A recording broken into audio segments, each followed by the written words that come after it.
दोस्तों आज हम बात करने जा रहे हैं दुनिया के सबसे बड़े हैकिंग ग्रुप एनोनिमस के बारे में। इस ग्रुप की शुरुआत 2003 में 4chan से हुई थी। यह एक वेबसाइट है जहां पर कोई भी व्यक्ति अपनी बातों को रख सकता है और दूसरे लोग उसकी बातों पर रिस्पॉन्ड भी कर सकते हैं। इसी वेबसाइट पर किसी व्यक्ति ने किसी नेता का मजाक बनाते हुए उनकी पिक्चर पोस्ट कर दी। उस तस्वीर डालने वाले के खिलाफ किसी ने बोलना शुरू किया और वेबसाइट पर गालियां भी दी। साइट पर एक एनोनिमस नाम का यूजर था जिसने की फोटो पोस्ट करने वाले का साथ दिया और बोला कि हर व्यक्ति को अपनी बात बोलने का फ्रीडम होना चाहिए। लेकिन इसके बाद भी जो नेता के सपोर्ट में आदमी था उसने अभद्र भाषा का प्रयोग करना जारी रखा। इससे तंग आकर एनोनिमस ग्रुप ने उसकी जानकारी हैक कर ली और उसे अपनी आईडी से उस वेबसाइट पर पब्लिश कर दिया। उसके साथ एक वार्निंग मैसेज भी था जिसमें लिखा था, We are anonymous, we are legion, we do not forgive, we do not forget, expect us। यही आगे चलकर एनोनिमस ग्रुप का फेमस कोट बना और यहीं से एनोनिमस ग्रुप की शुरुआत भी हुई। एनोनिमस ग्रुप नाम से हजारों हैकिंग्स हुई और लोगों के बीच यह काफी लोकप्रिय होने लगी। यह ग्रुप सारी दुनिया में फैली हुई है, इसलिए इनको पकड़ना नामुमकिन है। अगर एक हैकर को पकड़ा जाए तो हजारों और निकल आएंगे। इस ग्रुप में न जाने कितने हैकर्स हैं जो कि लोगों की भलाई के लिए काम करते हैं। और ऐसा भी नहीं है कि ये ग्रुप सिर्फ लीगली काम करता है, इन्होंने कुछ ऐसे काम भी किए हैं जो कि इलीगल है, लेकिन वो काम लोगों के हित में ही होते हैं। इस ग्रुप का कोई लीडर नहीं है, इसके सभी मेंबर्स अपनी अपनी तरह से एकजुट होकर काम करते हैं। दी करप्ट फियर अस, दी ऑनेस्ट सपोर्ट अस, दी हीरोइक। इसका मतलब है कि जो लोग करप्ट हैं वे लोग हमसे डरते हैं, जो लोग ईमानदार हैं वो लोग हमारी मदद करते हैं और जो लोग हमारे साथ कुछ अच्छा चाहते हैं वो हमें ज्वाइन करें।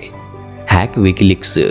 पूरी दुनिया में इस ग्रुप का नाम तब सामने आया था जब 2010 में इन्होंने करप्ट लोगों का पर्दाफाश करने वाले एक वेबसाइट का साथ दिया जिसका नाम था विकीलीक्स, जिसके नाम से बड़े बड़े लोगों के पसीने छूट जाते थे।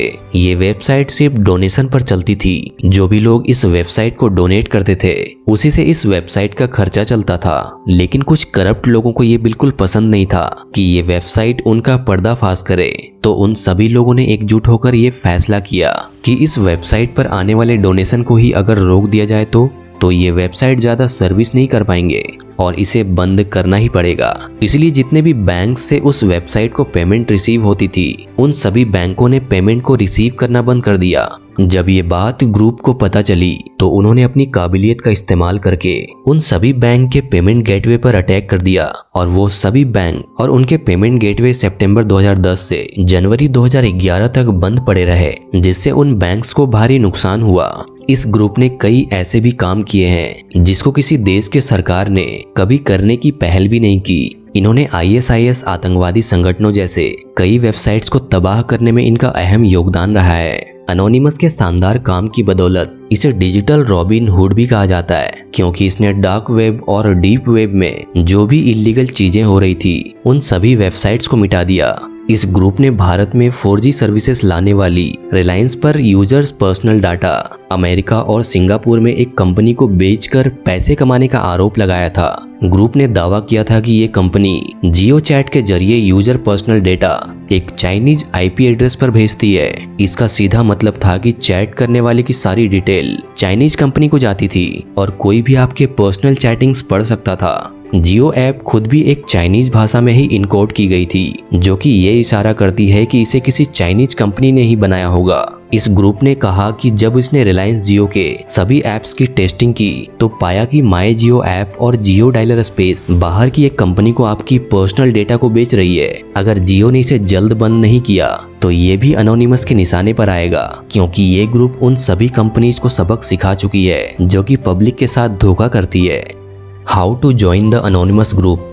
दोस्तों इस ग्रुप को ज्वाइन करने का कोई क्राइटेरिया नहीं है। इनके ग्रुप में 12 साल के बच्चे से लेकर 64 साल के प्रोफेशनल हैकर्स हैं, लेकिन ग्रुप मेंबर बनने के बाद उन्हें अपनी आइडेंटिटी सबसे छुपाकर रखनी पड़ती है। इनका कोई हेड ऑफिस नहीं है, यही कारण है कि इनका पता लगाना मुश्किल है। ये कोई भी हो सकते हैं, आपके पड़ोस में रहने वाला कोई इंसान इस ग्रुप का मेंबर हो सकता है, या फिर कोई आपके फैमिली मेंबर में ही हो सकता है, या फिर आपका कोई दोस्त हो सकता है जो इस ग्रुप में शामिल होने के लिए इच्छुक है। दोस्तों यह ग्रुप एक संगठन नहीं है जो एक व्यक्ति द्वारा नियंत्रित किया जाता है। ग्रुप के सदस्यों की मुख्य पहचान मैंगो फॉक्स मास्क है।